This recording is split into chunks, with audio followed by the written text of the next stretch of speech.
All right. तो this is the first lecture of the upcoming series science through NCERTs. मैं ninth की और tenth की दोनों एनसीईआरटीज़ कवर करूँगा चैप्टर बाय चैप्टर, अलग अलग सीरीज में। So this is the first chapter, let's start. तो सबसे पहले जो चैप्टर कहता है मैटर इन आवर सराउंडिंग्स, तो इसमें एक कीवर्ड है कि मैटर। अब सबसे पहले ये आता है कि व्हाट इज़ मैटर। अब हम अपने आसपास जो कुछ भी देखते हैं ना, like books, rivers, mountains, needle, whatever you see surroundings you, that is matter. ठीक है, इसमें कोई भी चीज़ आ सकती है। तो जब हम अपने आसपास देखते हैं किसी भी मैटर को, अगर बुक है तो उसमें उसका मास भी होगा, डेफिनेटली उसकी कोई शेप होगी आपको दिख रही होगी, और उसे उठाएंगे तो उसका कुछ वेट भी होगा। तो कोई भी मैटर जो होगा उसमें मास एंड वॉल्यूम दोनों होते हैं। ठीक है, और अगर हम मैटर की बात करें, ये नहीं कि आज हम इस मैटर को जाने हैं, मतलब एंशियंट एजिस से लोगों की क्यूरियोसिटी रही है कि यार हमारे जो आसपास है वो है क्या, वो किस चीज़ से बना हुआ है। तो उसी में एक थ्योरी आती है कि ये पंच तत्व, air, earth, fire, sky and water, ये 5 चीज़ों से मिलके मैटर बना हुआ है। ये मतलब इंडियन फिलोसफी है, वेस्टर्न फिलोसफी भी इसको एक्सेप्ट करती है। अब सबसे पहले मैं एक और बात बता दूं, जो ये पंच तत्व, ये डायरेक्ट यूपीएससी ने पूछा है कि पंच तत्व कौन कौन से एलिमेंट्स है, यूपीएससी सीएपीएफ के एग्ज़ाम में। तो आगे बढ़ते हैं। अब 5 ये एंशियंट फिलोसफी में मतलब 5 जो पंच तत्व हैं इनको बताया गया है कि मैटर है। और अब मॉडर्न साइंस क्या एक्सेप्ट करती है, मॉडर्न साइंस क्लासीफाई करती है कि उनकी फिजिकल प्रॉपर्टी और केमिकल प्रॉपर्टी क्या है। ठीक है, फिजिकल एंड केमिकल प्रॉपर्टी के हिसाब से हम मैटर को डिवाइड करते हैं। ठीक है, तो सबसे पहले हम फिजिकल नेचर ऑफ मैटर देखते हैं। ये रहा फिजिकल नेचर ऑफ मैटर। तो फिजिकल नेचर में कहता है कि इसमें 2 थ्योरीज दी गई हैं कि मतलब एक तो कहता है कि मैटर जो है वो लाइक ए वुड है। मतलब अगर एक लकड़ी का टुकड़ा मैं आपको बोलूँ और उसको बोलूँ कि ये देखो, तो आप कहोगे कि ये बिल्कुल ठोस और एक समान लग रहा है हमें, मतलब वो कंटिन्यू चल रहा है। ठीक है, उसके अंदर आपको कोई स्पेस वगैरह नहीं दिखेगा। ऐसे ही अगर मैं स्टोन को बोलूँ वो भी ऐसे ही होगा।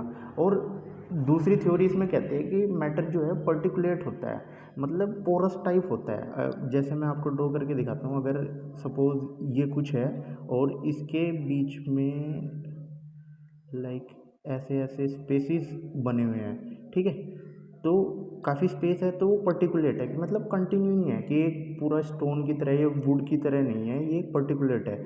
अब इस चीज़ को हम प्रूव करते हैं कि भाई आखिर में है क्या। ठीक है, तो अगर मैं आपको एक इसमें दिया हुआ है एग्जांपल, अगर सपोज करो कि आपने एक बीकर लिया और बीकर में 500 ml वाटर को ऐड किया।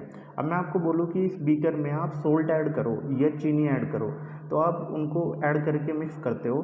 फिर आपको पता चलता है कि जो वाटर 500 ml था उसकी क्वांटिटी बढ़े बिना ही आपकी शुगर मिक्स हो गई है उसमें, या सोल्ट मिक्स हो गया वाटर में।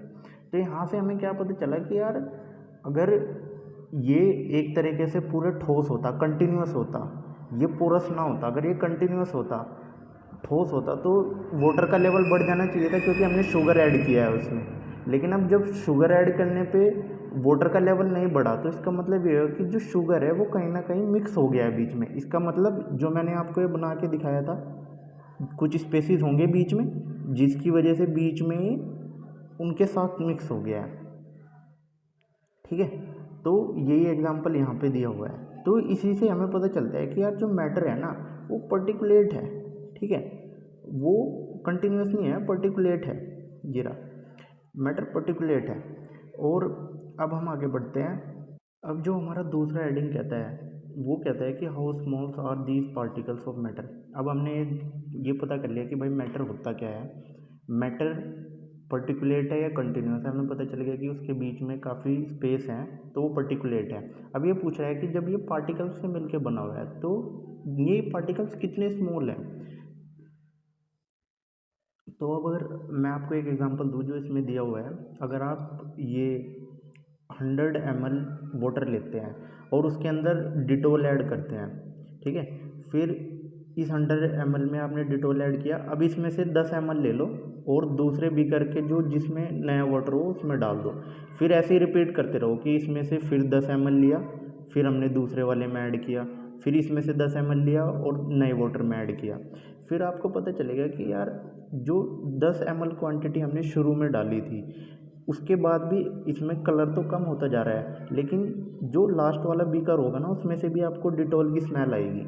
तो अब ये सोच के देखो कि ये पार्टिकल कितने कितने ज़्यादा मिलियंस ऑफ टाइनी पार्टिकल से मिलके बना हुआ है एक क्रिस्टल, कि मतलब एक ड्रॉप अगर सपोज मतलब आप एक नींबू पानी लो, ठीक है, अब नींबू मिक्स करो पानी में और उसको मिला दो, तो आप देखोगे कि आप कोई भी मतलब उसमें से 1 चम्मच या 2 चम्मच कोई भी चम्मच निकाल लेना, सेम अमाउंट में आपको नींबू उसमें मिला हुआ मिलेगा, ठीक है। तो यही कह रहा है कि इसमें कि ये इतने ज़्यादा टाइनी पार्टिकल से मिलके बना है कि वो डिवाइड होते रहते हैं और मिक्स होते रहते हैं, ठीक है, ये ख़त्म नहीं होगा। तो ये यही कह रहा है कि the particles of matter are very small, they are small beyond our imagination. वो इतने ज़्यादा स्मॉल है कि हम उनको इमेजिन भी नहीं कर सकते। अगर हम उनको मिलाते जाएं वाटर में, अब ये हमने 10 ml लिया और इसको दूसरे वाटर में मिलाते गए, फिर उसमें से 10 ml लिया, फिर वाटर में मिलाते गए, मतलब इतने ज़्यादा डिवाइड हो रहे हैं कि बहुत ज़्यादा, फिर भी लास्ट वाले बीकर में हमें स्मेल आ रही है, ठीक है।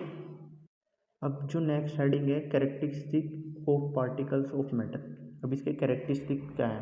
सबसे पहले कह रहे हैं कि particles of matter have space between them, कि उनके बीच में स्पेस होता है। वही वाला एग्जांपल कि अगर किसी 500 ml वाटर में आप 2 चम्मच चीनी मिलाते हो, अगर स्पेस ना होता वाटर के मॉलिक्यूल्स के बीच में तो फिर वाटर लेवल बढ़ जाना चाहिए था चीनी मिलाने से, लेकिन वाटर लेवल उतना ही रहता है। तो ये तो हो गया कि हम उसके बीच में स्पेस होता है। दूसरा ये कह रहा है कि particles of matter are continuously moving, जो पार्टिकल्स हैं ना मैटर के वो कंटिन्यूसली मूविंग हो रहे हैं। अभी इसको कैसे प्रूव कर सकते हैं हम? जैसे किचन में खाना बन रहा है, खाना की खुशबू आपको बहुत दूर से भी आ जाती है, तो आपको पता चल रहा है कि यार अगर पार्टिकल्स मूव ना कर रहे होते फिर दूर बैठे कमरे में भी खाने की खुशबू कैसे जाती, ठीक है। तो पता चल गया कि यार पार्टिकल्स कंटिन्यूसली मूविंग। अब जो ये पार्टिकल्स मूविंग्स हैं इसका मतलब है कि इनके अंदर काइनेटिक एनर्जी भी होगी, ठीक है, काइनेटिक एनर्जी भी है अब इनके अंदर। अब ये कह रहे हैं कि भाई ये काइनेटिक एनर्जी अगर आप टेम्परेचर इंक्रीज करोगे ना तो बढ़ जाएगी। कैसे? ये एग्जांपल लो कि जो गर्म फूड होगा ना, मतलब जो गर्म खाना होगा उसकी खुशबू आपको बहुत दूर से आ जाएगी, लेकिन ठंडे खाने की खुशबू आपको बहुत पास से जाके लेनी पड़ेगी। तो इससे पता चलता है कि जो काइनेटिक एनर्जी है ना गर्म करने पे ज़्यादा हो जाती है इन पार्टिकल्स की। जो थर्ड कैरेक्टरिस्टिक्स है इसका ये है कि particles of matter attract each other. अब जो पार्टिकल्स हैं एक दूसरे को अट्रैक्ट करते हैं। इसका एग्जांपल है कि जैसे आपने एक लोहे की रोड ली और उसको काटना शुरू किया, एक रबड़ लिया उसको काटना शुरू किया और पानी लिया उसको काटना शुरू किया, फिर आपको पता चलेगा कि जो लोहे की रोड है उसके जो अंदर पार्टिकल्स हैं वो इतनी ज़्यादा मजबूती से जुड़े हुए हैं कि हमें उसको काटने में काफ़ी टाइम लगेगा, ठीक है। पानी को आप आराम से अपने हाथ से काट दोगे और जो रबड़ है उसको काटने में उससे कम टाइम लगेगा, ठीक है। तो पार्टिकल्स जो है ना अंदर मैटर के वो एक दूसरे को ट्रैक्ट करते हैं, ये जो है इसका तीसरा कैरेक्टरिस्टिक है। तो हमारे 3 कैरेक्टरिस्टिक्स हो गए हैं। एक तो कि जो particles of matter attract each other, एक दूसरे को अट्रैक्ट करते हैं, इनके बीच में स्पेस होता है और कंटिन्यूसली मूविंग होते हैं। अब इस मैटर की स्टेट्स क्या है? जो जनरली इसको मॉडर्न साइंस में 3 स्टेट्स ली जाती हैं। एक तो होगी हमारी सॉलिड स्टेट, एक होगी लिक्विड स्टेट और एक होगी गैस स्टेट। अब हम इस मैटर की स्टेट्स पे बात करेंगे कि इनके क्या क्या कैरेक्टरिस्टिक्स हैं। अब जो हमारी सॉलिड स्टेट होती है उसमें क्या होता है कि उसकी डेफिनेट शेप होती है, ओके, डिस्टिंक्ट बाउंड्री होती है कि मतलब शेप होगी, अगर बुक है उसकी कोई शेप होगी, अगर लकड़ी का कोई ब्लॉक है उसकी एक शेप होगी, अगर कोई एक पत्थर है उसकी कोई शेप होगी और उनकी डिस्टिंक्ट बाउंड्री भी होगी। ऐसे नहीं कि किसी बड़े पत्थर को आपने कहीं उठा के रख दिया तो एक बर्तन में रखा तो वो बर्तन की शेप ले गया, ऐसा नहीं होगा, ठीक है। इसकी एक फिक्स वॉल्यूम, इनकी निग्लिजिबल कंप्रेसिबिलिटी है, ठीक है, इनको कंप्रेस नहीं किया जा सकता। अब आपके माइंड में आ रहा होगा कि सर अगर रबड़ बैंड है उसको तो हम मतलब उसकी बाउंड्री तो हम हिला सकते हैं ना, उसको मोड़ भी सकते हैं, उसको थोड़ा इलास्टिक टाइप होता है, उसको तो किसी भी शेप में ला सकते हैं। तो ला तो सकते हैं, लेकिन जब हम उसको छोड़ेंगे तो वो अपनी शेप में वापस आ जाएगा। तो वो अपनी जो डेफिनेट शेप है ना वो उसको मेंटेन करता है। अगर आप फिर बोलोगे सर डिस्टिंक्ट बाउंड्रीज बताया, अब जो शुगर एंड सोल्ट है अगर हम उसको एक बाउल में रखेंगे तो बाउल शेप हो जाएगा, एक जार में रखेंगे तो जार शेप हो जाएगा, एक गिलास में रखेंगे तो गिलास शेप हो जाएगा। लेकिन अगर जो शुगर और सोल्ट के जो क्रिस्टल्स हैं वो तो सेम ही रहेंगे ना, वो तो इसी टाइप के रहेंगे कि मतलब शुगर और सोल्ट के तो वो तो इसी टाइप में रहेंगे ना। तो ये रहता है कि उनकी जो डिस्टिंक्ट बाउंड्रीज है वो मेंटेन रहती है। और अगर जो आप स्पॉन्जीज देखोगे, अगर हम उनको कंप्रेस करते हैं, मतलब अभी तो हम कह रहे थे कि निग्लिजिबल इसकी कंप्रेसिबिलिटी होती है, लेकिन स्पॉन्जी को हम कंप्रेस कर सकते हैं और वो एक सॉलिड भी है। लेकिन अगर हम देखें ना वो शेप वैसे ही मेंटेन करता है, बस स्पॉन्जीज के जो स्पेसिस होते हैं ना उनमें एयर होती है, जब हम उसको कंप्रेस करते हैं तो वो एयर बाहर आ जाती है। ठीक है, तो इसमें सब यही है अभी। और उसके बाद आते हैं हम लिक्विड स्टेट पे। लिक्विड के जो अपने कैरेक्टरिस्टिक्स होंगे कि भाई इनका फिक्स वॉल्यूम होता है और जिस कंटेनर में रखते हैं उसी की शेप ले लेते हैं, तो इसलिए रिजिड भी नहीं है। ठीक है, अब अगर हम गैसेस स्टेट की बात करें तो उसमें ये वाला ग्राफ देखो एक बार, एक मिनट, ये वाला, सॉरी, ये वाला। ठीक है, अब इसमें आपको पता चल जाएगा कि इनके मॉलिक्यूल्स कैसे रहते हैं। सॉलिड में काफ़ी पास पास होते हैं, लिक्विड में थोड़ा कम दूर पे होते हैं, और गैसियस स्टेट में काफ़ी दूर दूर रहते हैं। अब हम बात करते हैं कि इफ़ेक्ट ऑफ चेंजेस, मतलब इन पे टेम्परेचर और प्रेशर का जो मैटर्स होते हैं, जो ये सॉलिड लिक्विड और हमारा गैसियस फॉर्म है, इस पे टेम्परेचर का क्या इफेक्ट रहता है। जो टेम्परेचर का इफेक्ट सबसे पहले हम देखते हैं सॉलिड स्टेट। सॉलिड को ये इफेक्ट करता है कि सॉलिड को जब हम टेम्परेचर इंक्रीज़ करते हैं तो उनके मॉलिक्यूल्स की काइनेटिक एनर्जी इंक्रीज़ होगी, और जैसे जैसे एनर्जी इंक्रीज़ होगी वैसे वैसे मॉलिक्यूल्स एक दूसरे से दूर होना शुरू हो जाएंगे, और जैसे जैसे दूर होंगे जो सॉलिड है वो धीरे धीरे लिक्विड में ट्रांसफॉर्म होने लगेगा। ठीक है, तो जैसे आइस है, इसको अगर हम गर्म करेंगे तो धीरे धीरे जो आइस के मॉलिक्यूल हैं उसमें एनर्जी को सेपरेट करने लगेंगे, और दूर जाने पे वो धीरे धीरे आइस जो है वाटर में कन्वर्ट होना शुरू हो जाएगी। तो यही मेल्टिंग पॉइंट है। मेल्टिंग पॉइंट की अगर मैं आपको डेफिनेशन बता दूँ, इस ये है द पार्टिकल्स, ये नहीं है,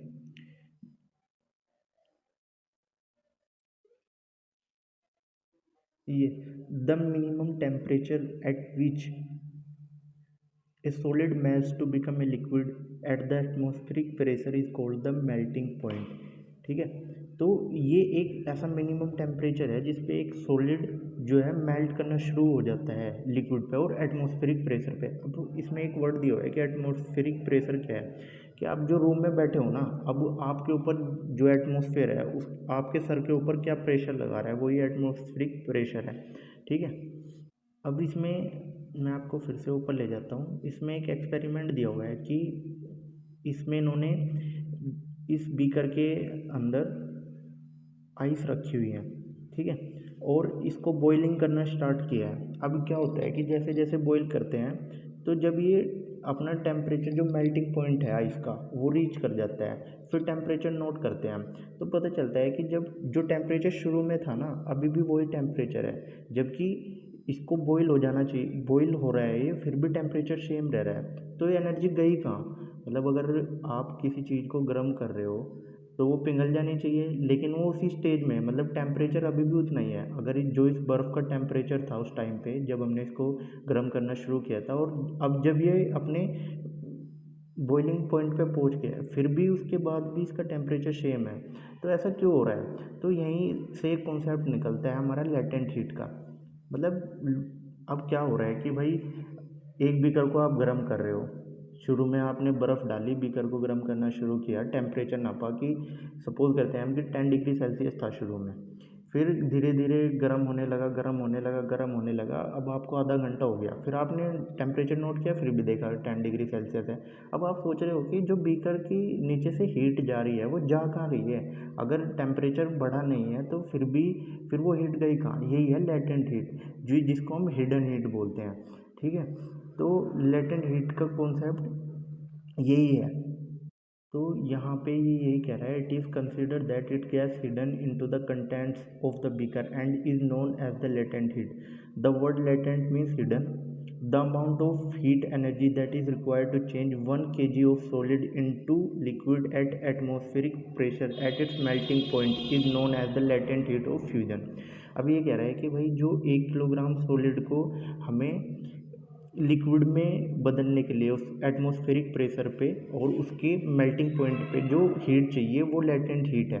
अब यहाँ एक चीज़ ध्यान रखना कि ये कह रहा है कि 1 किलोग्राम सॉलिड को हमें लिक्विड में चेंज करने के लिए, लेकिन उसके मेल्टिंग पॉइंट पे। अब ये कह रहा है कि एट इट्स मेल्टिंग पॉइंट, हम मेल्टिंग पॉइंट पे देख रहे हैं कि भाई 273 केल्विन पे क्या है। अगर हम इसके मेल्टिंग पॉइंट से कम देखेंगे ना तो वो इवेपोरेशन हो जाएगा। ठीक है, वो लेटेंट हीट नहीं रहेगी फिर। ये मैं आगे बताऊंगा, इसमें आएगा। अब हम आगे बढ़ते हैं। तो ये पूरा लेटेंट हीट का कॉन्सेप्ट यही है कि जो हम हीट दे रहे हैं वो हीट गायब हो जा रही है, और जबकि वो हीट गायब नहीं हो रही है, वो कहाँ जा रही है हीट? जो मॉलिक्यूल्स है ना, मतलब जो एक आइस की क्यूब है, आइस के क्यूब के अंदर पार्टिकल्स हैं, पार्टिकल्स आपस में जुड़े हुए हैं। अब जो हीट ये है ना, वो हीट उन पार्टिकल्स के अंदर जो बॉन्डिंग है उसको बॉन्डिंग को तोड़ रही है।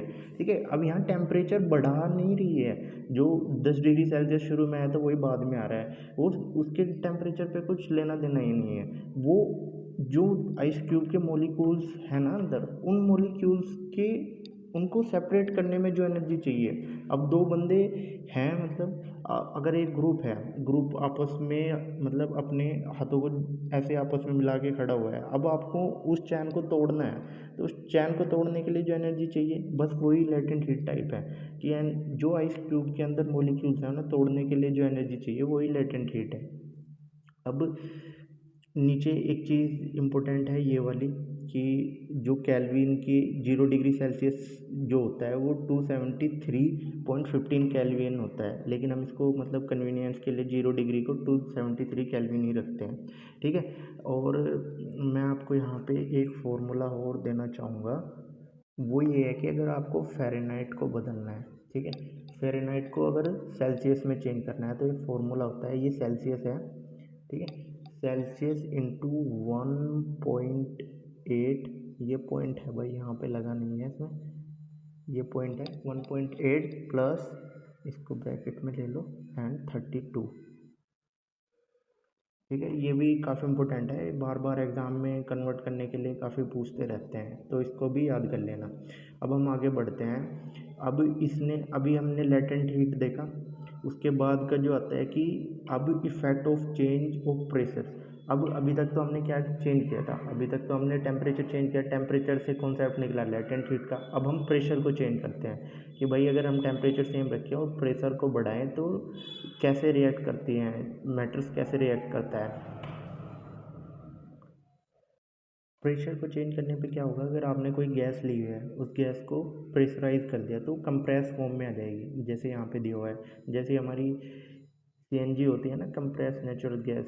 अब बहुत सारी गैस को हमने कंप्रेस कर दिया, ठीक है, कंप्रेस करके एक सिलेंडर में ज़्यादा गैस आ जाती है, तो इसलिए उसको कंप्रेस करते हैं। तो प्रेशर का इफेक्ट तो यही रहता है। और इसी तरीके से प्रेशर का क्या होगा कि जो हमारी ड्राई आइस होती है, मतलब जो CO2 होती है ना, सॉलिड कार्बन डाइऑक्साइड, उसको हम हाई प्रेशर पे स्टोर करते हैं। अब प्रेशर दिया तो वो सॉलिड में है, और अगर आप वो प्रेशर हटा लोगे तो वो सीधा गैस में कन्वर्ट हो जाएगी, जो हमारी CO2 होती है।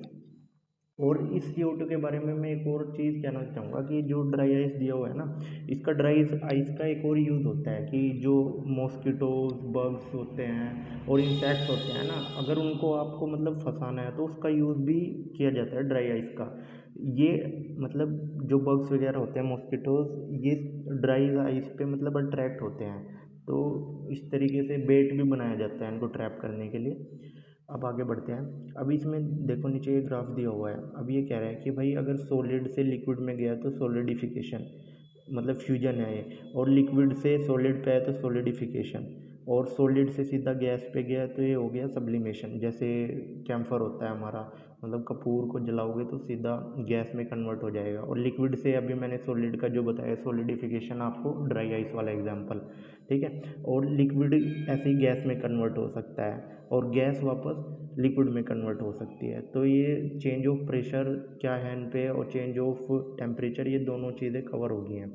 अब नेक्स्ट टॉपिक आता है हमारा इवेपोरेशन का, कि इवेपोरेशन है क्या। ये सबसे इम्पोर्टेंट टॉपिक है इस पूरे चैप्टर का, और इसमें से काफ़ी क्वेश्चन यूपीएससी ऑलरेडी पूछ चुका है।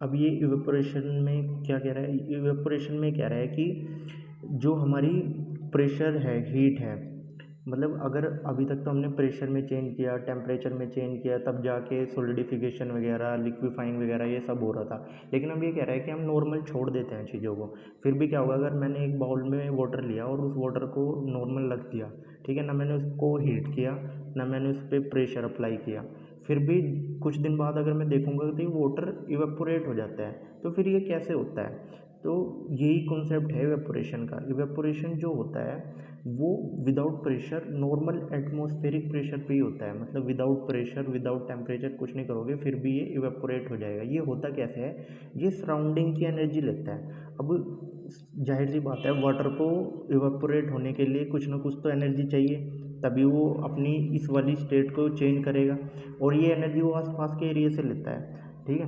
तो इसी वजह से क्या होता है कि आसपास का एरिया कूल होना शुरू हो जाता है। अब जैसे मैं आपको एग्जांपल देता हूँ, आप अपने हैंड पे परफ्यूम डाल लो, ठीक है। अब जो वो लिक्विड है परफ्यूम आपके हैंड पे, वो धीरे धीरे इवेपोरेट होना शुरू हो जाएगा, और जैसे जैसे वो इवेपोरेट होगा ना, तो आपके हाथ को ठंडा फील होना शुरू हो गया। अब वो क्या होगा, इवेपोरेट होने के लिए उसको एनर्जी चाहिए, तो वो आपके हाथ की जो एनर्जी है वो लेगा और इवेपोरेट हो जाएगा। इसी तरीके से आप ठंडा महसूस करते हो। और इसी इवेपोरेशन के काफ़ी सारे मतलब एप्लीकेशन है, कि मटका जो हम रखते हैं गर्मियों में भर के, वो भी इसी तरीके से वर्क करता है। जो क्लोथ हम सुखाते हैं वो भी इसी तरीके पे वर्क करता है। और मतलब इवेपोरेशन की दर को कौन कौन बढ़ाते हैं, मतलब इफ़ेक्ट करते हैं रेट ऑफ इवेपोरेशन, वो नोट कर लो एक बार।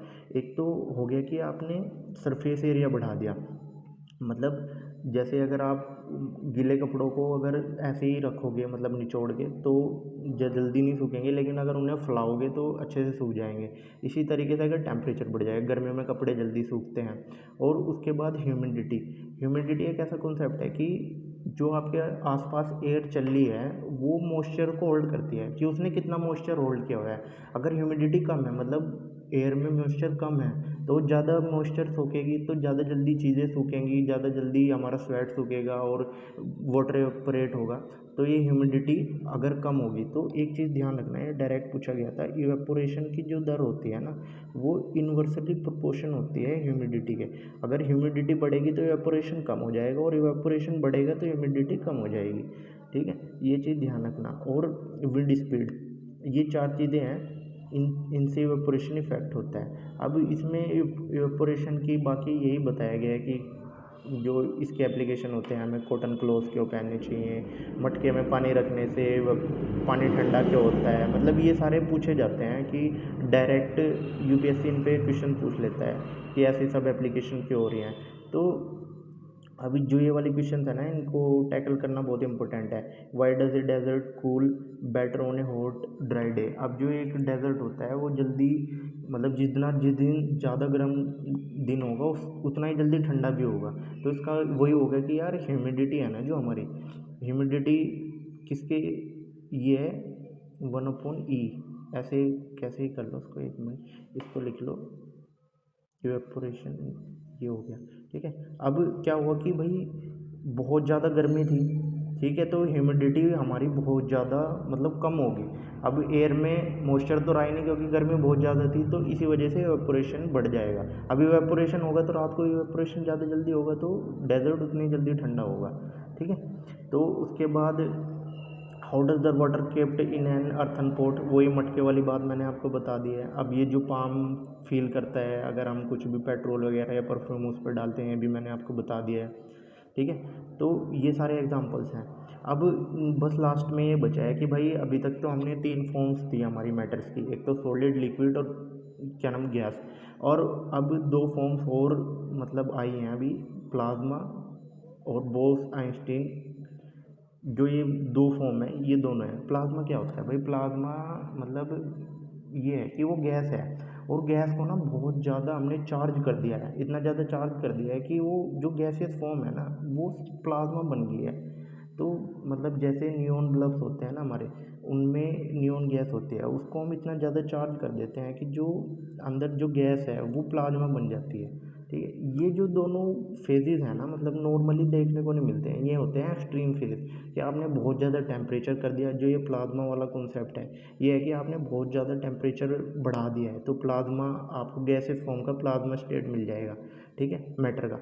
और ये हो गया कि बोस आइंस्टाइन कंडेंसेट है, जो ये हो गया कि भाई आपने बहुत ज़्यादा कूलिंग कर दी है, तो ये कूलिंग इफेक्ट है। ठीक है, तो ये रहा आपका एनसीईआरटी का पूरा डिस्कशन। अब इसमें कुछ बचा नहीं है फर्स्ट चैप्टर में, जो इम्पोर्टेंट था मैंने बता दिया है और आपको एक्स्ट्रा इन्फॉर्मेशन भी दे दी है। ठीक है, तो see you all, thank you very much.